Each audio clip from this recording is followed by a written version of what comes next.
Kan datang kemarin. Kakeknya datang kemarin, kakeknya sudah umur ya, sudah kesakitan. Kemarin dia akan mau datang ke Jakarta, tapi karena sakit, karena belum suntik vaksin, sehingga sulit datang. Nah, kedatangan dia dengan umur sekian, dia sempat nangis juga tadi di makam. Jadi itu sangat membuat saya terharu. Seorang kakek aja meneteskan air mata. Jadi saya tersedak. Jadi kalau kalian bicara masalah almarhum atau makam, saya masih semakin hari bukannya semakin tapi semakin perasaan tuh semakin sedih rasanya. Sedih. Kadang anak saya tuh saya pikir kemarin mungkin saya berpikir dia akan pulang juga ke dia, belum yakin banget ya. Sekarang hilangnya dia itu semakin sedih loh, semakin hari semakin sedih, semakin sepi saya. Semakin sedih. Jadi seorang kakek aja datang dia meneteskan air mata. Semalam dia masih meneteskan air mata. Bentar lagi 100 hari nih Pak Haji, dengar kabar juga soal makam juga udah dikunci nih Pak Haji agar tidak terjadi pemindahan makam nih Pak Haji. Itu seperti apa Pak Haji menanggapi soal makam yang dikunci nih Pak Haji?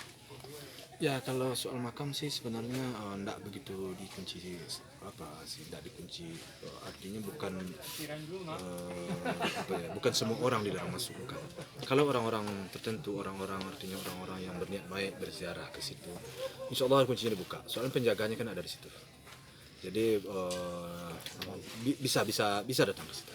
Cuman kan karena isu ini bermacam-macam sekarang, isu bermacam-macam. Jadi untuk mengantisipasi agar hal-hal yang tidak diinginkan tidak terjadi, makanya penjagaan sekarang agak ketat. Tapi kalau ada yang mau berkunjung bisa. Pak Haji, seberapa besar sih Pak Haji perjuangan Pak Haji nih untuk memperjuangkan makam Vanessa dan Bibi nih? Saya akan berjuang selagi ada celah. Selagi ada celah saya akan berjuang untuk mempertahankan agar almarhum anak saya dengan istrinya tidak dipisahkan. Selagi ada celah. Dengan tidak menabrak rambu-rambu aturan yang sudah berlaku. Itu aja. Tapi Pak Haji sedih nggak sih Pak Haji nih dengan berita mau dipindahkan atau gimana gitu Pak Haji? Kalau sedih sangat saya sedih. Mungkin makanya saya bilang tadi saya masih kadang-kadang masih sering saya meneteskan air mata. Saya biasanya jarang banget saya meneteskan, apapun terjadi saya jarang saya meneteskan air mata. Tapi dengan kehilangan anak saya ini saya meneteskan air mata. Sangat pedih bagi saya. Karena untuk membesarkan anak sampai seperti itu bukanlah pekerjaan mudah loh.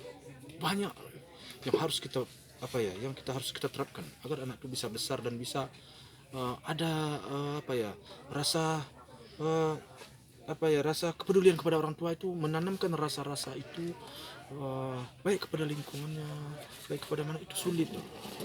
Jadi anak saya menurut saya yang sesuai dengan harapan saya besarkan tercapai maksudnya saya besarkan dia ada kepeduliannya, ada pengertiannya, dia bisa menghandle adik-adiknya. Nah sekarang hilang, itu sangat pedih loh, lukanya sangat mendalam bagi saya. Jadi makanya kalau saya ke kubur menangis, kakeknya datang menangis, saya juga meneteskan air mata.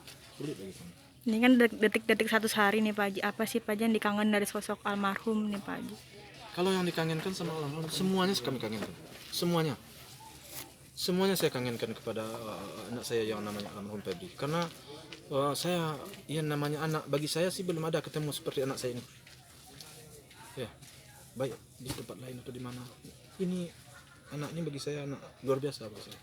Sehingga saya untuk demi anak saya ini sejak dulu saya nggak pernah berpikir panjang. Yang penting dia bisa ya jadi orang yang sukses lah, atau jadi orang yang berguna lah.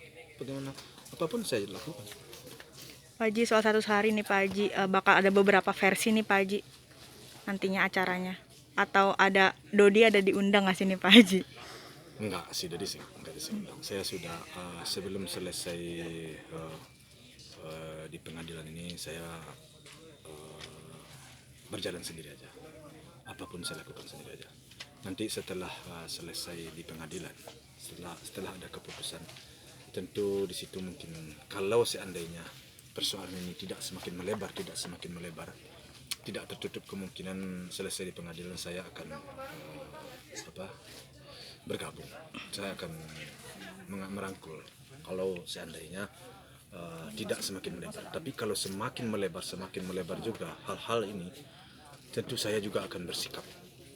Nah, itulah pernyataan saya. Jadi Jadi saya berharap mudah-mudahan cukup sampai di sini. Sekarang kita lihat saja sampai di pengadilan, bagaimana keputusan pengadilan nanti. Nah, setelah itu baru kita melangkah ke tahap berikutnya. Udah ada komunikasi dengan pihak Pak Dodi Tidak, Pak? untuk sekarang, untuk sampai keputusan pengadilan tidak. Saya tidak akan untuk saat ini berhubungan dulu.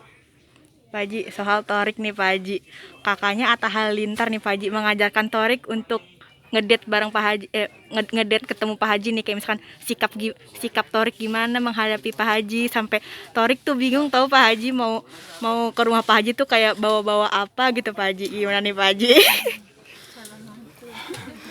Kalau soal itu sih, nah, ya gimana saya menjawabnya ya.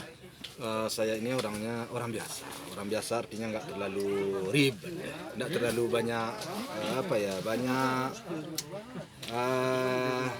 cincong lah ya istilah orangnya. Saya ini orangnya orang biasa-biasa ya. Semuanya itu hanya saya harus sesuai lah dengan ya, asal sesuai dengan aturan-aturan main. Bagi saya sih tidak ada yang perlu dipersoal. Ada komunikasi Pak Haji dengan pihak Torik atau WA-nya gitu Pak Haji? Ya enggak lah. Berarti belum nih Pak Haji ya. Terus Puji juga semakin lengket nih Pak Haji dengan Torik nih Pak Haji. Apa dia mantu idamannya Pak Haji nih Pak Haji?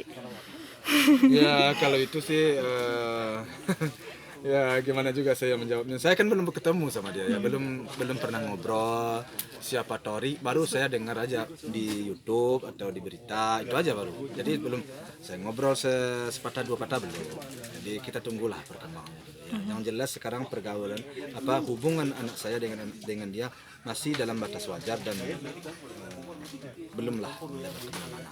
Tapi dalam waktu dekat ini Torik mau menemui Pak Haji nih Pak Haji. Siap gak nih Pak Haji sebagai bapak nih? Ya kalau itu terjadi saya sangat welcome sekali karena memang sebaiknya seperti itu.